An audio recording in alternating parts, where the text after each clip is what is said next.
आप देख रहे हैं श्री हरि कृपा आश्रम चैनल। संस्थापक स्वामी श्री हरि चैतन्य पुरी जी महाराज।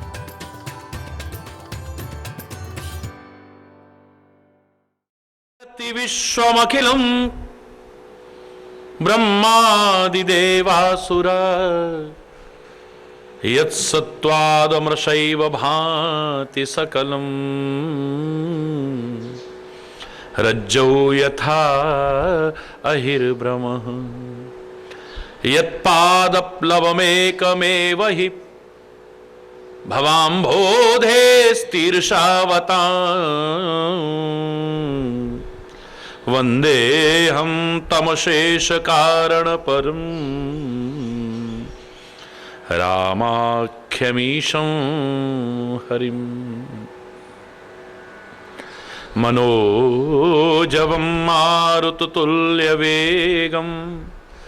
जितेन्द्रियं बुद्धिमतां वरिष्ठं वातात्मजं वानरयूथमुख्यं श्रीरामदूतं शरणं प्रपद्ये श्रीरामदूतं शरणं प्रपद्ये चैतन्य शाश्वतं शान्तं व्योमातीतं निरञ्जनं नादबिन्दुकलातीतं तस्मै श्री गुरुवे नमः। तस्मै श्री गुरुवे नमः। ओम शांति शांति शांति। ओ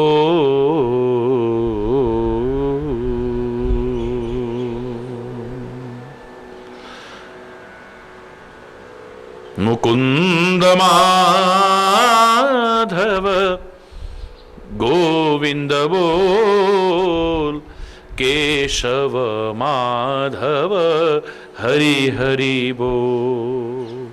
मुकुंद माधव गोविंद बोल केशव माधव हरि हरि बोल। मुकुंद माधव गोविंद बोल केशव माधव हरि हरि बोल। राम राम बोल राम राम बोल।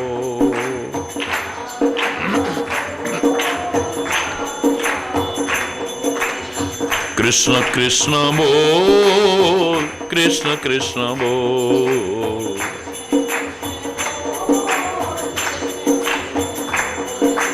शिव शिव बोल शिव शिव बोल।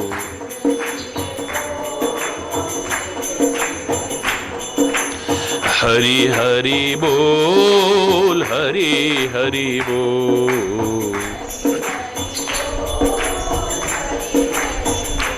हरि बोल हरि बोल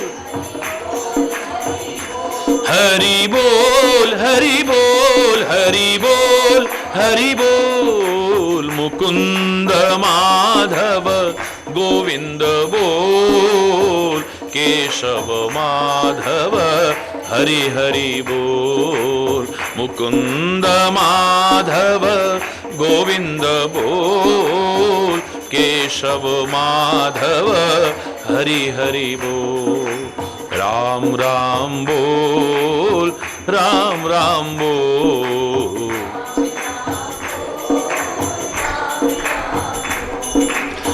कृष्ण कृष्ण बोल कृष्ण कृष्ण बोल।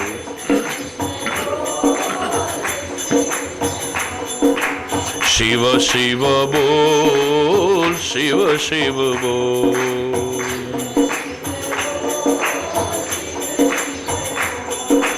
हरि हरि बोल हरि हरि बोल। वाहे गुरु बोल वाहे गुरु बोल वाहे गुरु बोल वाहे गुरु बोल। सतनाम बोल सतनाम बोल सतनाम बोल, हरि हरि बोल, हरि हरि बोल, हरि हरि बोल, हरि हरि बोल, मुकुंद माधव गोविंद बोल, केशव माधव हरि हरि बोल, मुकुंद माधव गोविंद बोल, केशव माधव हरि हरि बोल, हरि बोल, हरि बोल, हरि बोल, हरि बोल, हरि बोल, हरि बोल,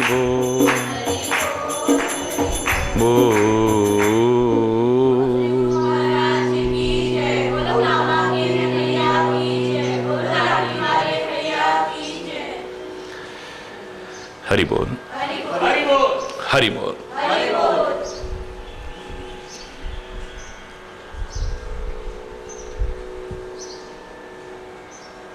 परमात्मा ने राम रूप में अपने प्रभुत्व के दर्शन बहुत ही गिने चुने सौभाग्यशालियों को दिए हैं। उनमें कौशल्या भी एक है।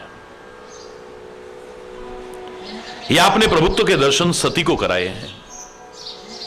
जहां नजर जाती है वहीं राम सीता, जहां नजर जाती है वहां राम सीता। बहुत कम सौभाग्यशाली हैं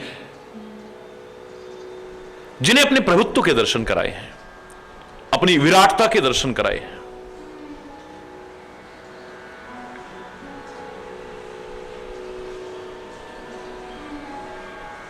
जैसे भगवान कृष्ण ने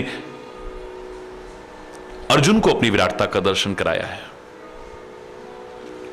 मां यशोदा को अपनी विराटता का मुंह खोल करके मिट्टी खाने के बहाने अपनी विराटता का परिचय दिया है, अपने प्रभुत्व के दर्शन कराए हैं। बहुत गिने चुने सौभाग्यशाली हैं।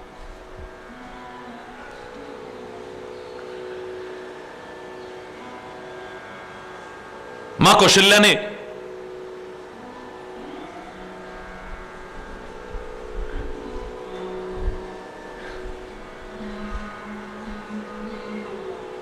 अपने देव मंदिर में विराजित अपने इष्ट भगवान को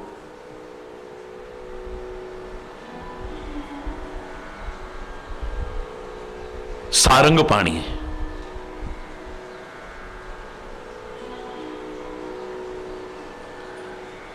स्नान कराया और पूजा के लिए नैवेद्य तैयार किया, अर्पित किया। श्री राम को स्नान करा के वस्त्र पहना करके पालने में लिटा दिया है।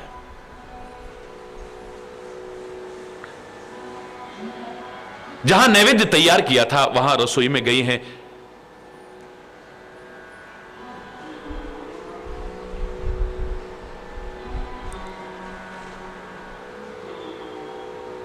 क्या देखा है?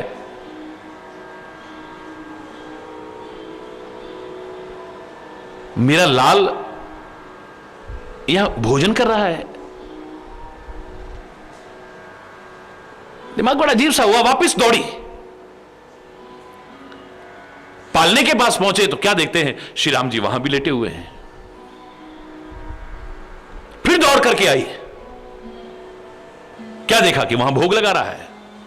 फिर वापस जाती है, पल्ले में लेटा हुआ है नन्हा सा बालक।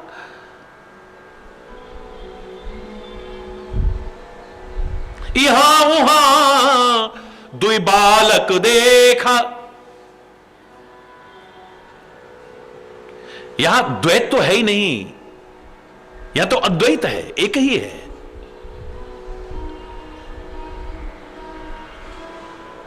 लेकिन यहां और वहां दो मति भ्रम मोर की आन विशेखा। मेरी बुद्धि भ्रमित हो गई है या कुछ और है, ये बड़ी भयभीत हो गई। दिख रावा मात ही निज अद्भुत रूप प्रचंड। परमात्मा श्री राम ने कृपा करके अपना अद्भुत रूप दिखाया है। करोड़ों करोड़ों सूर्य, करोड़ों करोड़ों चंद्रमा, करोड़ों ब्रह्मा, करोड़ों विष्णु, करोड़ों शंकर, और करोड़ों भी क्या कहे, अनगिनत, रोम रोम में है। करोड़ों करोड़ों ब्रह्मांड लगे हुए हैं।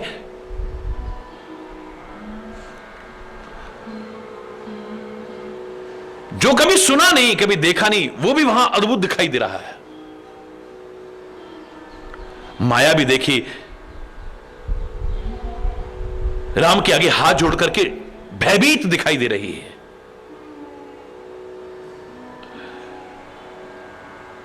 जीव भी देखा, भक्ति भी देखी, तन पुलकित, मुख वचन न आवा, शरीर पुलकित हो गया है, मुख से कुछ बोला नहीं जा रहा है।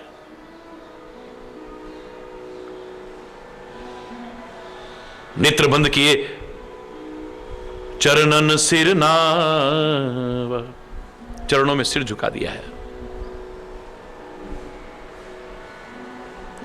प्रारंभ में भी ये स्तुति करने लगी थी, परमात्मा का वो अद्भुत रूप निहारी।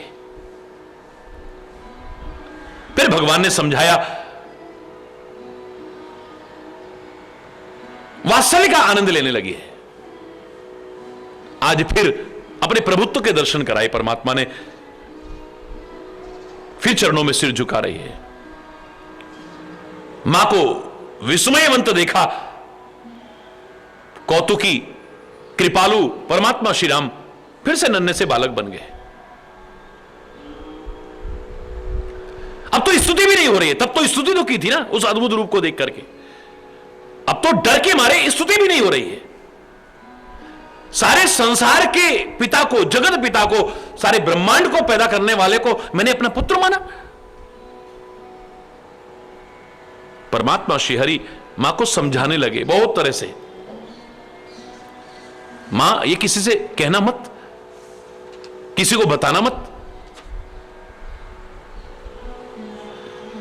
मां बार बार हाथ जोड़ के प्रार्थना कर रही है, ऐ परमात्मा ऐसी माया फिर द्वारा से मुझे मत दिखाना कभी।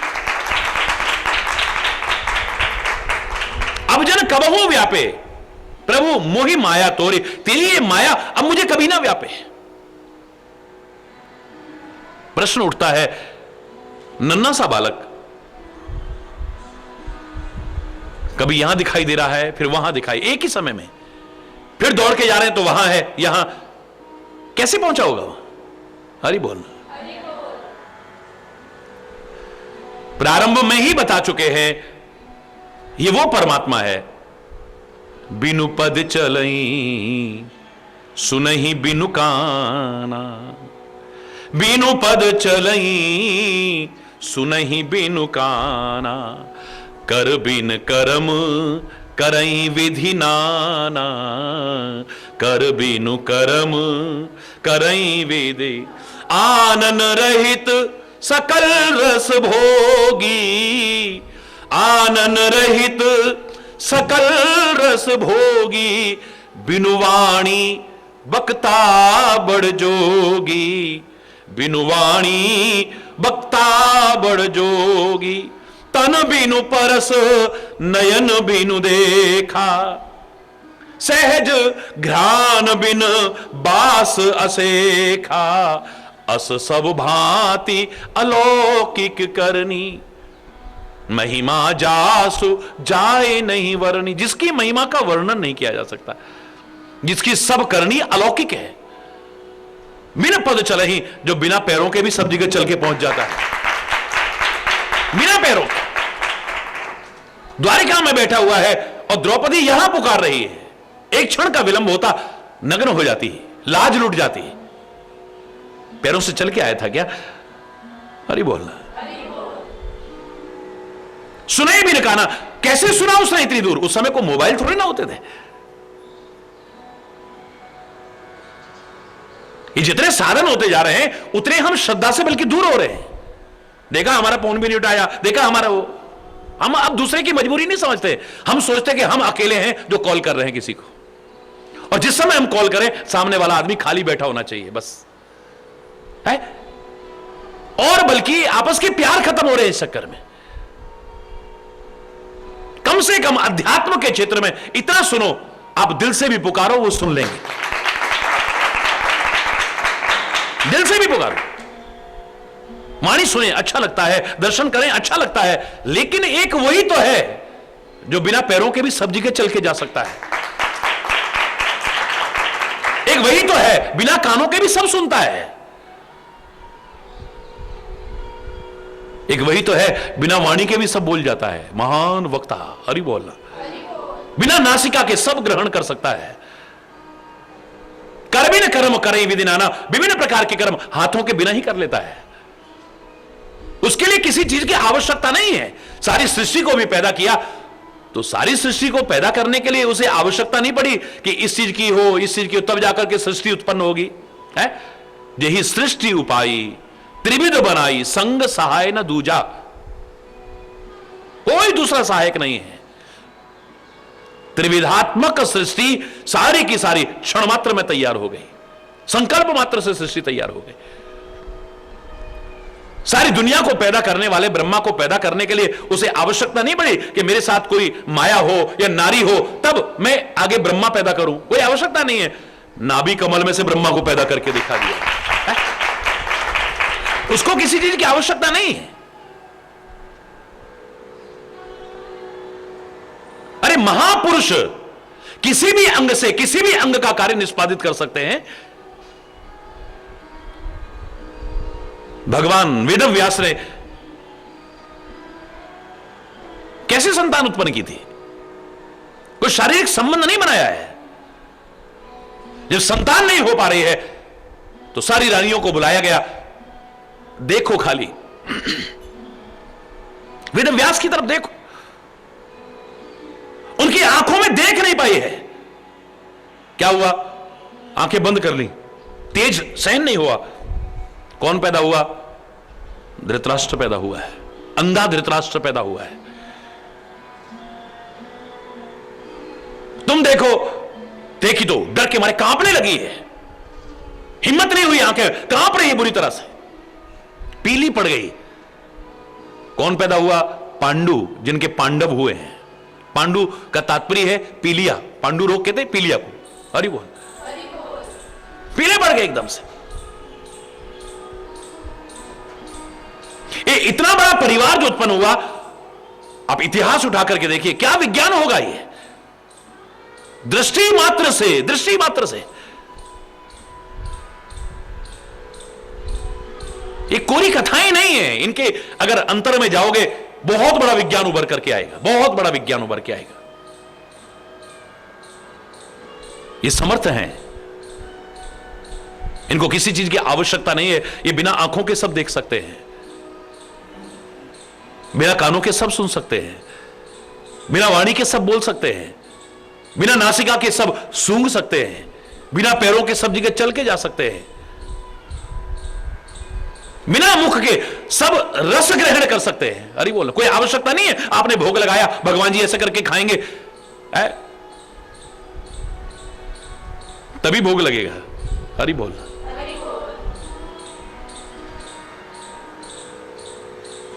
जो बिना पैरों के सर्वत्र चल के जा सकता है, वो अगर वहां भी है और पलने में भी है तो कौन सी बड़ी बात है?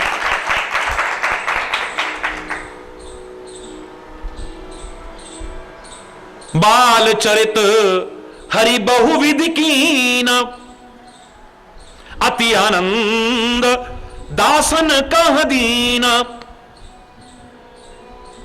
बहुत प्रकार से परमात्मा श्री हरि ने राम रूप में बाल चरित्र किए हैं। उस बाल चरित्र का दर्शन जिसने किया है आनंद विभोर हो गया है।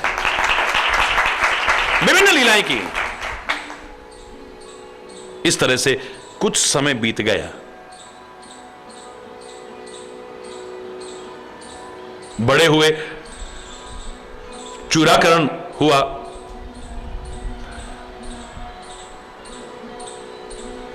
चारों भाई बड़ी पवित्र चरित्र करते हैं। ये नहीं कि रोज रोज शिकायतें मिल रही हैं या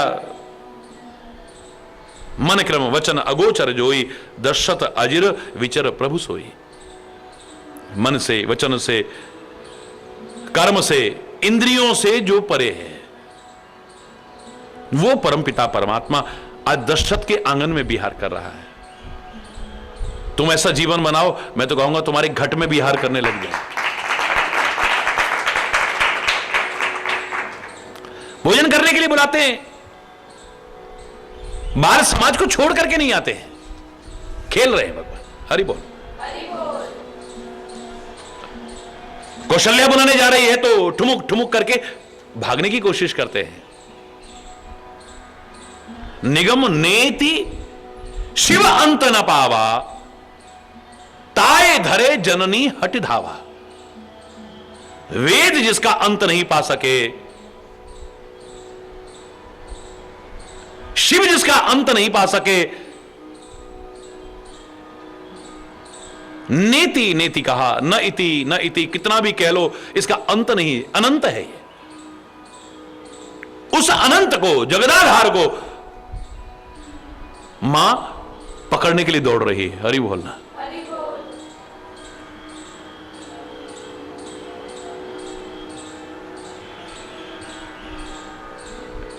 एक दिन तो और ही कौतुक किया भगवान ने।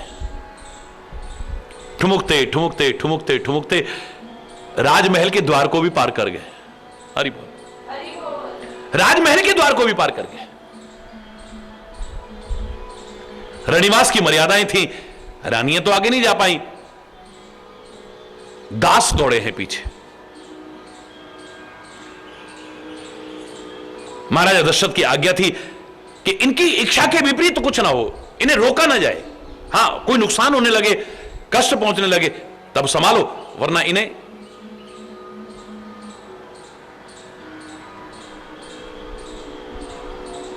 किसी के पकड़ने की हिम्मत नहीं हो रही है। गलियों में चल रहे हैं राम, चलते जा रहे हैं, पीछे पीछे दास और दासियां दौड़ते हुए जा रहे हैं। एक जगह पर नाली के किनारे पर बैठ गए और गली में जो धूल मिट्टी और वहां पर जो कीचड़ था उसको उठा करके अपने बदन पर लगाना शुरू कर दिया। हरि बोल। धूल मिट्टी में कीचड़ में अपने आप को सनाना शुरू कर दिया। नुकसान ना पहुंच जाए इसलिए कुछ दास दौड़े राजमहल की ओर, राजसभा की ओर। महाराजा दशरथ किसी गोपनीय मीटिंग में व्यस्त थे, लेकिन श्री राम के बारे में कभी भी कुछ भी संदेश देना हो, निश्चिंत होकर के आओ। महाराज की जय हो, महाराज की जय हो कहिए। राम जी, क्या हुआ राम जी को? आंखों से आंसू बरस रहे हैं। हे स्वामी, राम जी को कष्ट ना, क्या बात हो गई है? कहां राजमुकुट गिरा, राजसी वस्त्रों का भी ध्यान नहीं है, नंगे पैर, चरण पादुका भी नहीं पहनी। राजा दशरथ दौड़ने लगे, दास आगे आगे, राजा पीछे पीछे, और उस जगह पर पहुंचे जहां श्री राम नाली के किनारे पर बैठ करके धूल मिट्टी कीचड़ से अपने बदन को सान रहे थे।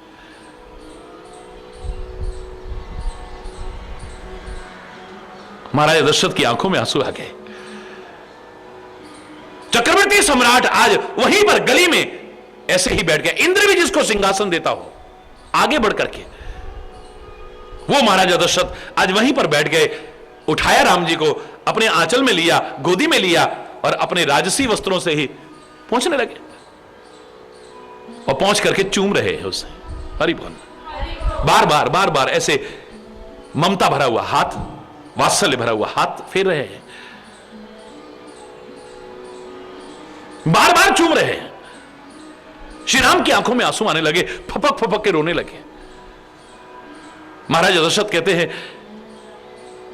क्या बात है पुत्र, हे लाल, क्या कोई कष्ट हो रहा है, कोई पीड़ा है आपको? राम कहते नहीं, हे पिताश्री, मुझे क्षमा करिएगा। क्या अपराध हुआ है तुमसे राम, जो मैं तुम्हें क्षमा करूंगा? अपराध नहीं हे पिताश्री, मुझसे बहुत भारी अपराध हुआ है। मेरे राम से और भारी अपराध, ये कैसे हो सकता है? बोले हां पिताश्री, मुझसे बहुत भारी अपराध हुआ है। क्या अपराध हुआ? बोले मैंने आज आपके प्यार पर संदेह किया। आप मुझसे मुझसे कितना प्यार करते हैं। और आप सुनते भी हैं, ऐसा सत्य स्नेह दुनिया में किसी और का देखने को नहीं मिलेगा। बंदों अवध भुआल सत्य प्रेम जेहि राम पद। महाराज दशरथ की जब वंदना करते हैं प्रारंभ में ही क्या कहते हैं, बंदों अवध भुआल सत्य प्रेम जेहि राम पद, बिछुरत दीन दयाल प्रिय तनु तृण एव परिहर्यो। जरा सा राम के बिछुड़ने पर, वनवास में जाने पर अपने प्राणों को तिनके के समान त्याग दे, ऐसा प्यार कहां देखने को मिले। श्री राम रोते रोते कहते हैं, आप मुझसे इतना प्यार करते हो, इतनी ममता रखते हो, इतना वात्सल्य रखते हो, मैंने आपके प्यार पर संदेह किया है। मेरा अपराध क्षमा के योग्य नहीं है, फिर भी मैं क्षमा याचना मांगता हूं। हे पिताश्री मुझे माफ कर देना। कि हुआ क्या है, मेरे मन में आया, हे पिताश्री मैं बड़ा सुंदर सुंदर लगता हूं ना, बड़ा प्यारा प्यारा लगता हूं ना, तभी मुझसे सब प्यार करते हैं। बार बार मुख चुम्बती माता, रामायण में आता है ना, बार बार मुख चूमती है, मां भी पिता भी, सारे के सारे उनको इतना प्यार करते हैं। मैं बड़ा प्यारा लगता हूं ना, सुंदर लगता हूं, तभी आप लोग मुझे चूमते रहते हो, तभी प्यार करते रहते हो। आज मैं गंदा बन के देखता हूं, तब देखता हूं मुझसे कोई प्यार करता है कि नहीं। इसलिए मैंने अपने बदन पर धूल लगा लिया, मिट्टी लगा ली, कीचड़ लगा लिया। लेकिन धन्य है आपका प्यार पिताश्री। चक्रवर्ती सम्राट होने के बावजूद आप गली में ऐसे ही बैठ गए, नाली के किनारे पर बैठ गए, मेरे को अपने आंचल में ले लिया आपने, अपने राजसी वस्त्रों से मेरे कीचड़ और मिट्टी को साफ करने लगे, और ऐसी हालत में भी मुझे चूम रहे थे, मुझे प्यार कर रहे थे, अपना कृपा का, अपनी ममता का, अपने वात्सल्य का हाथ फेर रहे थे। आपके प्यार के लिए तो मेरे पास कोई शब्द नहीं। मैंने आपके प्यार पर संदेह किया है, मेरा अपराध क्षमा के लायक नहीं है। आप मुझसे इतना प्यार करते हैं और मैं आपके प्यार पर संदेह कर रहा था। मैं अच्छा लगता हूं तभी मुझसे प्यार करते हैं, जरा ऐसा लगूं तब देखता हूं मुझसे कोई प्यार करता है कि नहीं करता है। महाराज दशरथ की आंखों में भी आंसू आ गए, जितने लोग थे उनकी भी आंखों में आंसू आ गए। महाराज दशरथ कहते हैं, हे राम मैं जानता हूं तुम कौन हो, मैं जानता हूं। हां मैंने कहा था, सुत विषय तब पद रति हो, मोहिजन मूर्ख कहे, मुझे कोई मूर्ख कहे, लेकिन मैं आपको बेटे की तरह प्यार करूं, भगवान की तरह प्यार ना करूं। मेरा जीवन आपके दर्शन के अधीन रहे, जरा देर आपके दर्शन मुझसे दूर हो, मेरे प्राण न रहे, बेशक प्राण भी चले जाए। मैं जानता हूं तुम कौन हो, और तुम तो घट घट की जानते हो। अगर तुम्हें इतनी शर्मिंदगी हो रही है, इतना ही पश्चाताप हो रहा है, इतनी ही ग्लानि हो रही है, अगर तुम्हें इतना ही अपराध बोध हो रहा है, तो एक वचन दे दो तुम। श्री राम कहते हैं, मांगो ना पिताश्री, क्या वचन मांगते हो। बोले जैसे एक सांसारिक तुच्छ माता पिता भी अपने बच्चे से कभी नफरत नहीं करते हैं, उसकी गंदगी से भी नफरत नहीं करते, फिर भी उसे साफ करके अपने लायक बनाने की कोशिश करते हैं। बार बार साफ करने पर कितनी बार कोशिश करते हैं, हां बहुत बार बार बार बार भी साफ करने पर अगर वो साफ ना रहना चाहे, फिर गंदा हो जाए जानबूझ के, ठीक है फिर पड़ा रहो, हरि बोल। वरना लाख कोशिश करे बच्चा कितना भी गंदा, जो मां बाप के आश्रित है, शर्त क्या है, जो माता पिता के आश्रित है, वो कितना भी गंदा, उसकी गंदगी को देख करके माता पिता नफरत नहीं करते हैं।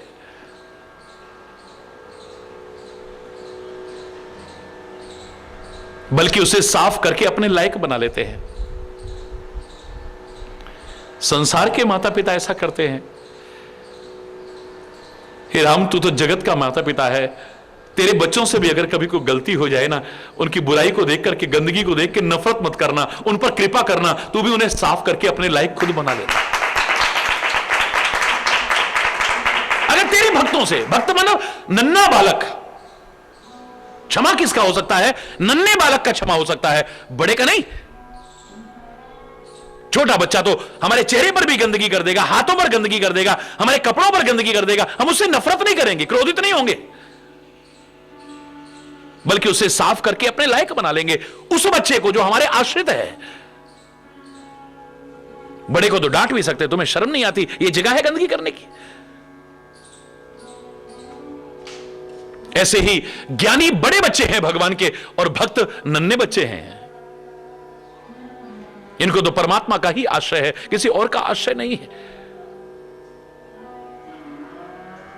जैसे अपने आश्रित बच्चे से माता पिता घृणा नहीं करते हैं बल्कि साफ करके अपने लायक खुद बनाने की कोशिश करते हैं, ऐसे ही ऐ मेरे परमपिता परमात्मा तू भी अपने बच्चों को अपने लायक बना लेना।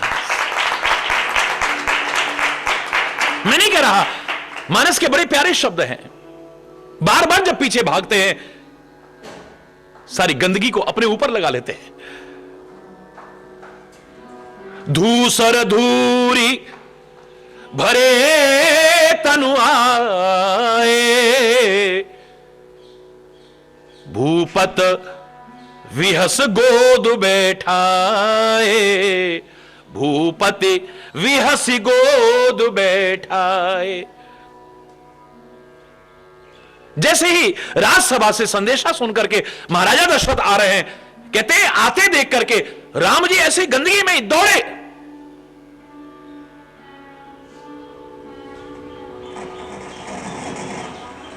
धूल लगी है, मिट्टी लगी है, कीचड़ लगे है, आगे दौड़े हैं। महाराजा दशरथ बाह फैला करके उठा करके अपने गले लगा लेते हैं और वहीं बैठ जाते हैं, वहीं उसे साफ करके उससे प्यार करने लगते हैं। भूपति विहस गोद बैठाए, मुस्कुराते हुए अपनी गोदी में, एक बार नफरत नहीं हुई। हरि बोल।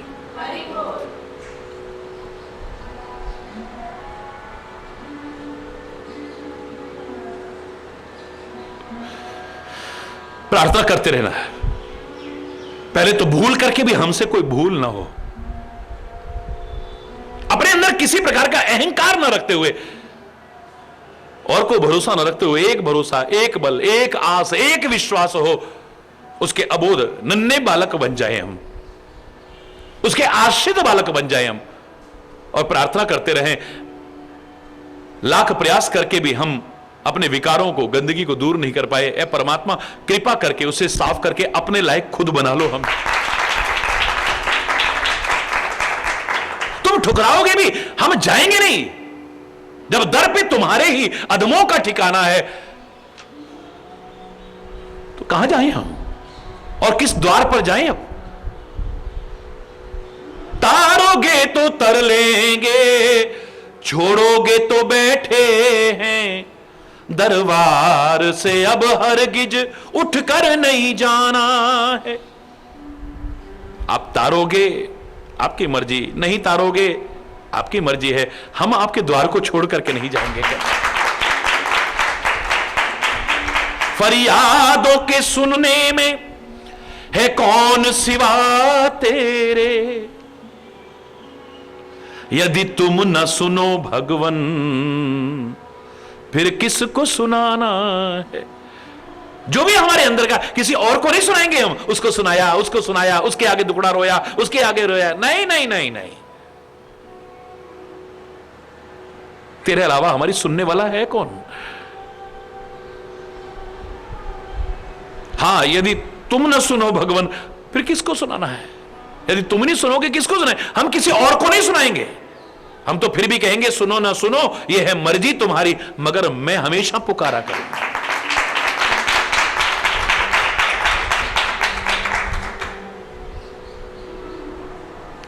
हरि बोलना।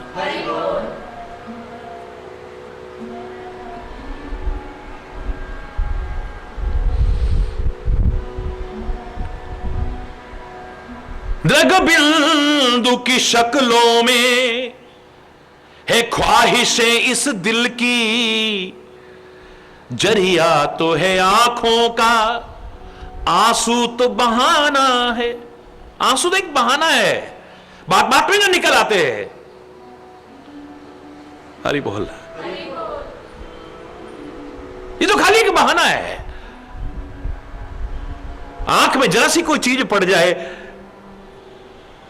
आंसू आ जाते हैं। हरि बोलना। एक कण भी फंस जाए, एक कण भी चला जाए, ओ दुनिया के मालिक तू मेरी आंखों में समा गया है, ये आंखें नहीं बरसेंगी तो क्या होगा? दृग बिंदु बताते हैं कि घनश्याम है इनमें, घनश्याम न होते तो ये बरसात न होती। हरि बोलना।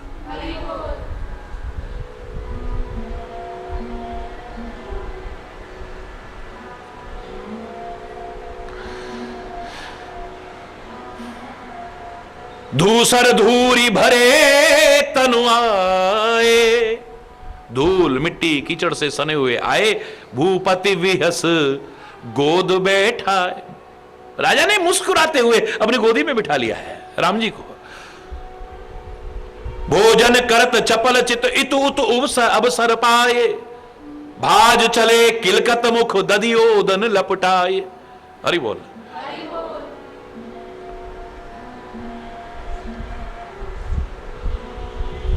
चंचल चित्त से भोजन कर रहे, हरि बोल। ऐसा कुशल कलाकार कौन होगा? बाल्यावस्था का अगर एक्टिंग कर रहा है तो लगेगा कि बिल्कुल सारी दुनिया का मालिक नहीं, एक नन्हा सा बच्चा लीलाएं कर रहा है।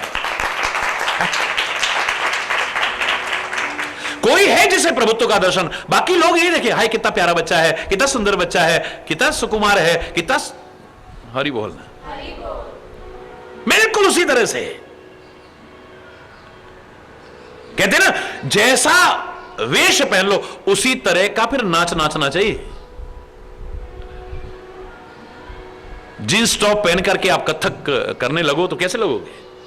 मैं नहीं कह रहा, रामायण कह रही है, जस काछिए तस चाहिए नाचा। जैसा पहनावा है उसके हिसाब से नाचना चाहिए। हरि बोलना।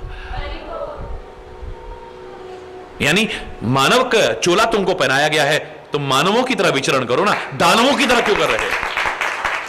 इंसान तुम्हें बनाया है तो इंसान की एक्टिंग करो ना पूरी। शैतान और हैवानियत नजर क्यों आती है?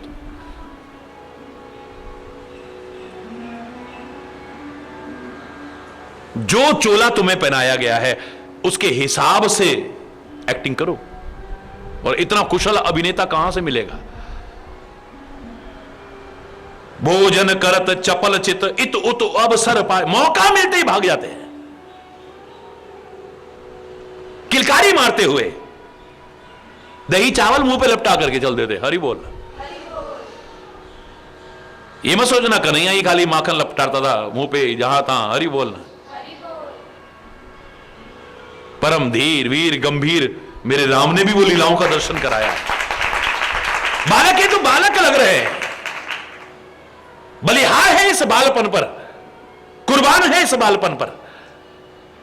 जवानी देखी है तो ऐसी जवानी अगर आ जाए मेरे जवानों में, दुनिया की रवानी बदल के रख दे।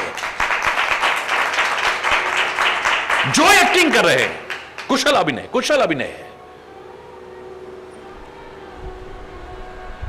जंगल में जा रहे हैं तो ये नहीं फिर ऐसा रो रहे हैं, ऐसा बिलक रहे हैं। भगवान शंकर की अर्धांगिनी सती कहती ये भगवान हो ही नहीं सकते। हासीते हासीते ऐसा रो रहे, ऐसा बिलक रहे। हे खग मृग हे मधुकर्षिणी, तुम देखी सीता मृग ने। अरे ओ पशुओं, अरे ओ पक्षियों, अरे ओ तालाबों, हे भौरों की पंक्तियों, क्या तुमने मेरी मृगनयनी सीता को देखा है कहीं? क्या कुशल अभिनेता है। हरि बोलना, जोर से बोलना। मानव बन के आया है तो सच्चे मानव का अभिनय करके दिखा रहा है, सच्चे मानव का।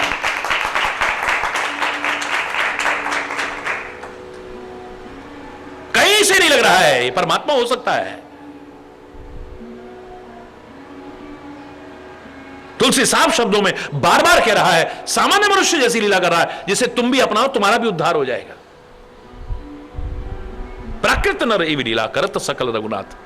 सामान्य मनुष्य जैसे, क्योंकि रावण ने मनुष्य के हाथ से ही मरना स्वीकार किया है। बस बानर मनुज जात दो ही बारे। इनके अगर भगवान का दर्शन कहीं भी हो गया, इनके प्रभुत्व का दर्शन हो गया, वो कहेंगे नहीं मार ही नहीं सकते तुम मुझे। शंकर जी ने और ब्रह्मा जी ने मिलकर के वरदान दिया था कि बंदर और मनुष्य के अलावा तुम्हें कोई मार ही नहीं सकता है। हरि बोलना। इसलिए बार बार अपने नर रूप का ही दर्शन करा रहे हैं। बाल चरित अति सरल सुहाए, सारद शेष शंभु श्रुति गाय। बाल लीलाएं भी अति सरल और सुहावनी है, निश्चलता है, निष्कपटता है। सहजता है, सरलता है, सादगी है। चक्रवर्ती सम्राट के पुत्र होते हुए, और वो भी कितना लाड़ प्यार, सोचो बुढ़ापे में औलाद हुई है। हरि बोल।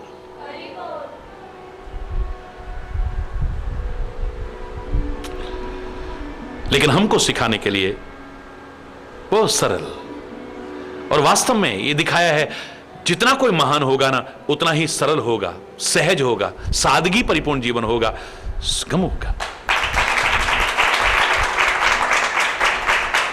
और वो सुहावना लगता है।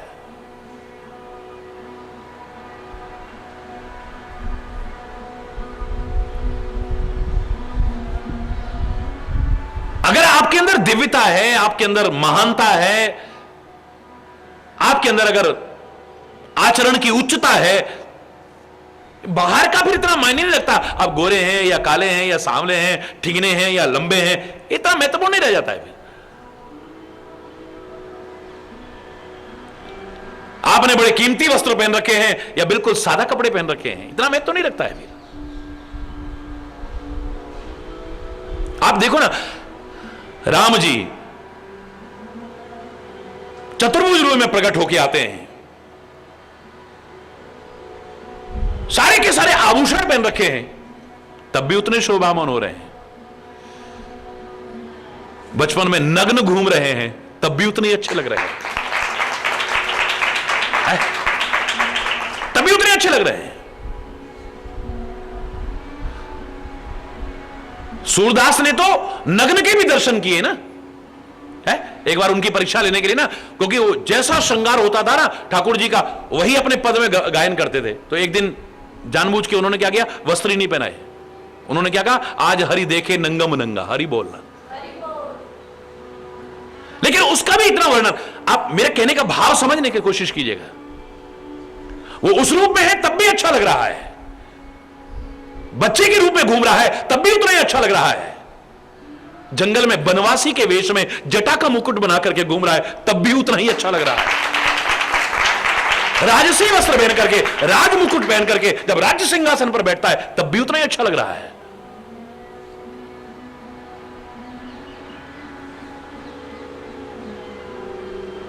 हरि बोल। गहराई में जाने की कोशिश कीजिए। ये हमको सिखाने की कोशिश है कि अपने अंदर आचरण की दिव्यता लाओ, सद्गुणों की दिव्यता लाओ, महानता की दिव्यता लाओ, आचरण की उच्चता अपने अंदर लाने की कोशिश करो। ज्ञान, भक्ति और कर्म परिपूर्ण समन्वय इनका स्थापित करके जीवन बनाने की कोशिश करो। आप जैसे भी हो ना, बड़े सुंदर लगोगे, आकर्षक लगोगे, लोग वाह वाह करेंगे, वाह वाह करेंगे।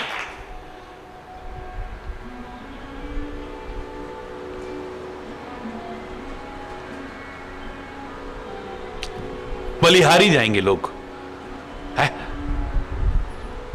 बाल चरित अति सरल सुहा, अति सरल, सरल नहीं, अति सरल, सरल और सुहाए, शारद शेष शंभु श्रुति गाए।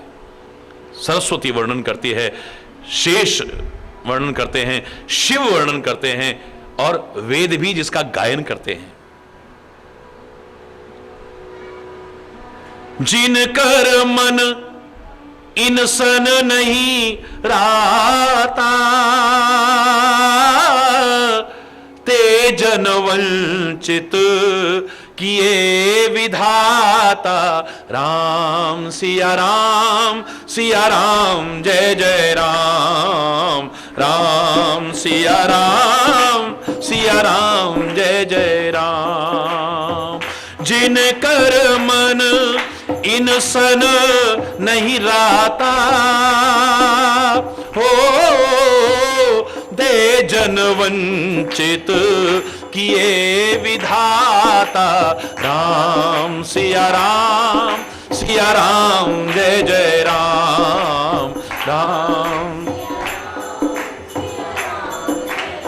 जिनका मन इनसे प्रेम न करे,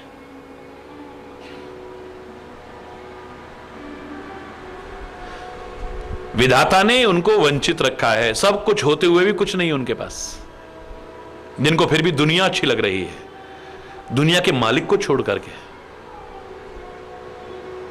मन वहां जा रहा है, जिसकी अमानत है, उसको समर्पित नहीं किया है।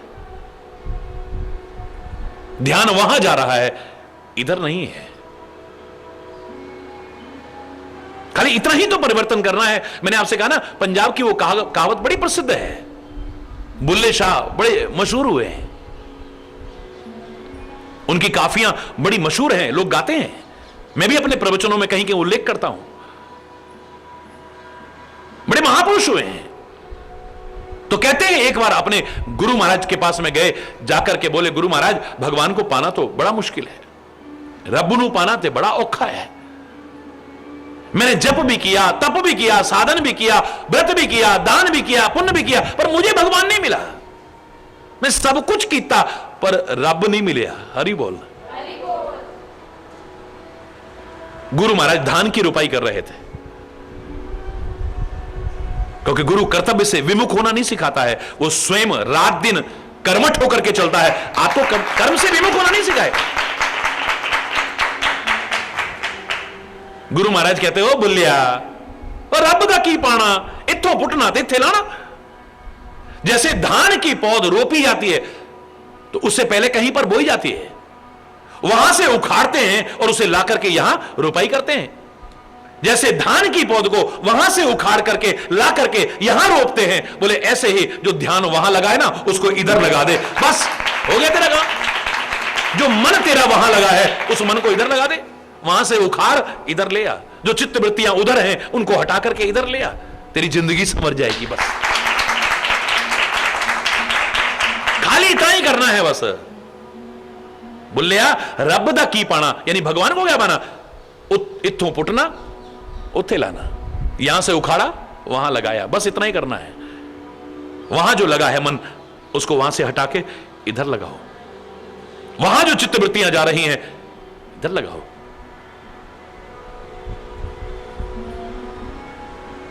मन जो उधर भागता है, इस मन को उसके चरणों में लगा दो, धार हो जाए, नहीं भागेगा। बड़ी सुंदर बाल लीलाएं कर रहे हैं। और अब कुमारावस्था आ गई है श्री राम की। हर अवस्था बड़ी दिव्य है।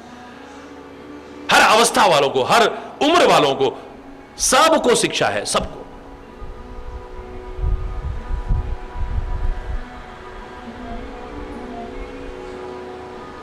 परमात्मा श्री राम का जो अवतार हुआ है, प्राचीन व्यवस्थाओं के अनुसार देखें तो है,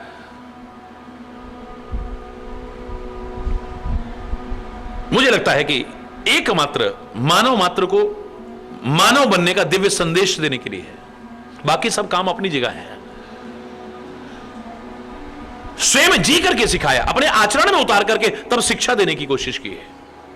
आज लोग सिखाते हैं, कथनी और करनी के अंतर के कारण उनके उपदेशों का प्रभाव नहीं पड़ता। क्षणिक प्रभाव पड़ेगा, दूरगामी नहीं पड़ेगा, चीज स्थायी नहीं पड़ेगा। क्योंकि जो हम सिखाना चाहते हैं, चाहे माता पिता बच्चों को सिखाना चाहे, शिक्षक विद्यार्थियों को सिखाना चाहे, संत समाज को सिखाना चाहे, सदगुरु अपने शिष्य को सिखाना चाहे, परमात्मा सारे संसार को सिखाना चाहे, जो सिखाना चाहते हैं अपने आचरण में उतार करके सिखाएं, प्रभाव पड़ता है। कथनी और करनी के अंतर ने उपदेशों को भी और उपदेश देने वाले उपदेशकों को भी मजाक का पात्र बना के रख दिया है। लोग मजाक उड़ाते हैं, है? ऐसे लोगों के लिए बड़ी अच्छी चौपाई मानस में लिखी है, पर उपदेश कुशल बहु तेरे, जे आचरण ही सो नर न घने रे। दूसरों को उपदेश देना बहुत सरल है, बहुत सरल। स्वयं आचरण करें बहुत कम है, ऐसा नहीं कि नहीं है। और उसे कहेंगे सबसे प्यार रखना, हम सबसे प्यार नहीं रखते हैं। और उसे कहेंगे किससे नफरत मत करना, हम करेंगे। और उसे कहेंगे साहब यही रह जाएगा, हम बटोर बटोर के इकट्ठा करेंगे। हरि बोलना। और उसे कहेंगे भगवान पर भरोसा रखना, तुम्हारी रक्षा करेगा, खुद बॉडीगार्ड के बिना चल नहीं सकते। तरह तरह की सिक्योरिटी चाहिए हमें।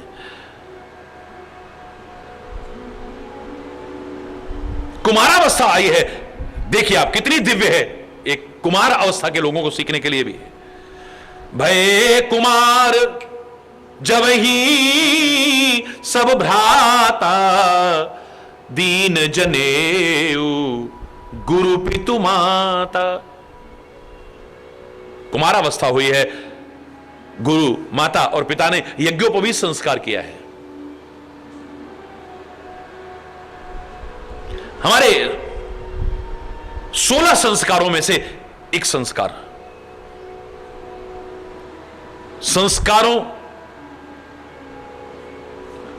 की महत्ता को प्रदर्शित करती है हमारी भारतीय संस्कृति। खान में से कोई भी धातु निकलती है, उपयोग में आने लायक नहीं होती है, उसे पहले सुसंस्कारित किया जाता, शोधित किया जाता है, उसके विकारों को नष्ट किया जाता है। चाहे वो लोहा हो, चाहे वो सोना हो, चाहे वो पीतल हो, चाहे तांबा हो, कोई भी धातु क्यों ना हो, खान में से जो निकलती है उपयोग में आने लायक नहीं होती, गंदी होती है। उसको जला करके उसके विकारों को खत्म करने की कोशिश की जाती है, उसे शोधित किया जाता है, साफ बनाया जाता है, तब उपयोग में आने लायक बनती है। ऐसे ही किस किस योनि में भटकने वाला यह जीव मानव रूप में आया है, तो इसे भी सुसंस्कारित करने की कोशिश की जाती है। ये ऐसे ही उपयोग में आने लायक नहीं है, इसे संस्कार दिए जाते हैं। भारतीय संस्कृति में तो संस्कार का इतना महत्व दिखाया है, मां गर्भ धारण करने योग्य है तब संस्कार का विधान है, गर्भ धारण कर लेती है तब 9 मास के बीच में अनेक बार विभिन्न संस्कारों का विधान है। बच्चे का जन्म होता है, संस्कार होता है, पहली बार भोजन कराया जाता है, अन्नप्राशन संस्कार होता है, यज्ञोपवीत संस्कार होता है, विद्या अध्ययन के लिए जाते थे तो संस्कार पूर्वक जाते थे, उसके बाद में नया जीवन प्रारंभ करते थे, विवाह संस्कार होता है। ज्यादा क्या कहूं, जब इस शरीर को त्याग भी देते हैं तब ये नहीं कहते इसे जला दो, गाड़ दो, पानी में बहा दो, तब भी संस्कार किया जाता है। संस्कार ही संस्कार का महत्व है।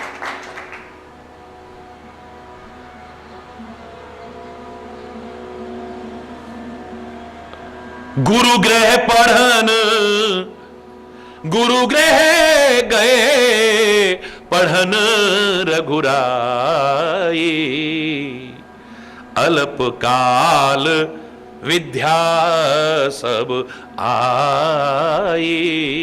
विद्यार्थियों के लिए बड़ी अच्छी चौपाई है,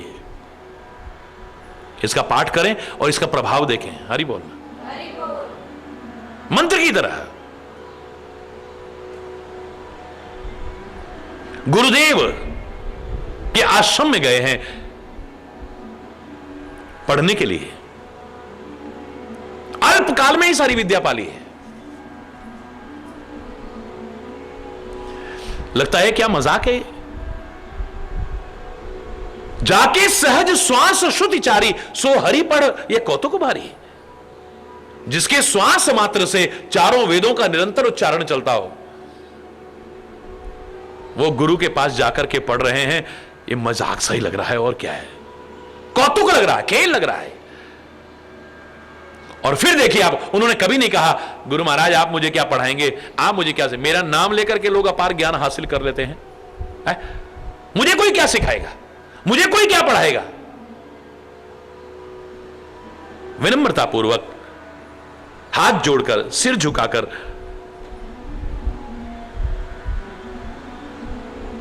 सावधान एकाग्र चित्त होकर के गुरुदेव जो सिखा रहे हैं उसे सीखने की कोशिश कर रहे हैं। यही तो मर्यादा पुरुषोत्तम की मर्यादाएं हैं।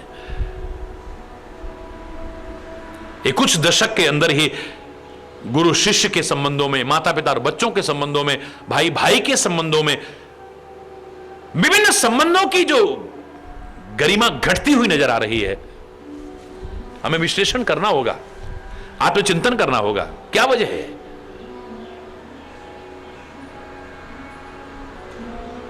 परमात्मा तक गुरुदेव के सामने विनम्रता पूर्वक विद्या अध्ययन कर रहे हैं। विश्वामित्र के साथ भी जब गए ना, तो विश्वामित्र उन्हें विद्या देने लगे, है? बला अति बला का ज्ञान दिया उन्हें। तो उस समय तुलसी बड़े सुंदर लिखते हैं, जिससे भूख प्यास भी नहीं लगती है, क्योंकि गुरु तो जानते हैं एक दिन आएगा इन्हें जंगलों में भी जाना पड़ेगा। हरि बोलना, बहुत दूर तक की देखिए आप। जाते लागन क्षुधा पिपासा, भूख प्यास भी ना लगे, ऐसी विद्या दी है। तो उस समय तुलसी लिखे बिना नहीं रहते हैं।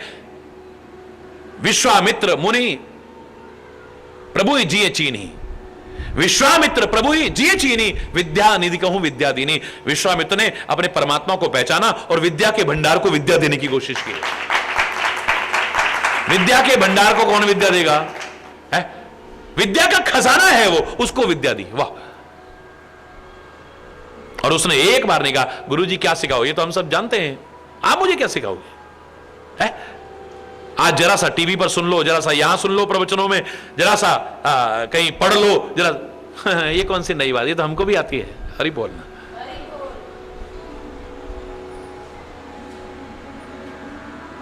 या परमात्मा भी विनम्रता पूर्वक विद्या अध्ययन करने की कोशिश कर रहा है। जाके सहज श्वास श्रुतिचारी, सो हरि पढ़ यह कौतुक भारी, विद्या विनय निपुण गुणशीला। और विद्या पा करके, क्योंकि सुपात्र है ना, क्या आती है इनके अंदर? विनय आती है। विद्या ददाति विनयम। मैंने आपसे कहा था सुपात्र के पास जब विद्या जाती है तो उसके अंदर विनम्रता आती है। कितना भी महान बनता जाएगा और विनम्र और सरल और सादा होता जाएगा, अभिमान नहीं आएगा। कुपात्र के पास वही विद्या जाए, उसकी विद्या विनम्रता के लिए नहीं है, विद्या विवादाय, उसकी विद्या विवाद के काम आती है। बहस करता है, नहीं इसका यह मतलब होता है, नहीं इसका मतलब, क्यों तुम ज्यादा जानते हो क्या? विद्या विवादाय। कुपात्र के पास वही विद्या जाएगी, विनय प्रदान नहीं करेगी, विवाद करेगा। धनम मदाय, कुपात्र के पास धन जाएगा, वो अभिमान में अकड़ जाएगा, दुरुपयोग करेगा, नष्ट हो जाएगा, उसको भी नष्ट कर बैठेगा, गंदे व्यसन लग जाएंगे। लेकिन सुपात्र के पास जब धन आता है वो परोपकारी बनता है, सहायता करने की कोशिश करता है, धन का सदुपयोग करने की कोशिश करता है, प्रथम गति करता है धन की, द्वितीय गति करने की कोशिश करेगा, तृतीय गति तो बिल्कुल नहीं करता है। प्रथम गति धन की क्या है? दानाय,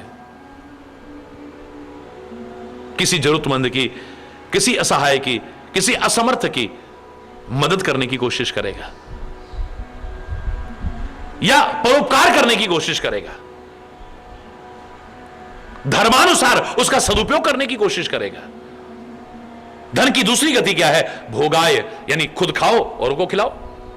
आपने दान भी नहीं किया, न खाया न खिलाया, तो तीसरी गति है फिर नाशाय, रखा ही रह जाएगा। फिर क्या है? बोलिए, धन की तीन गति है।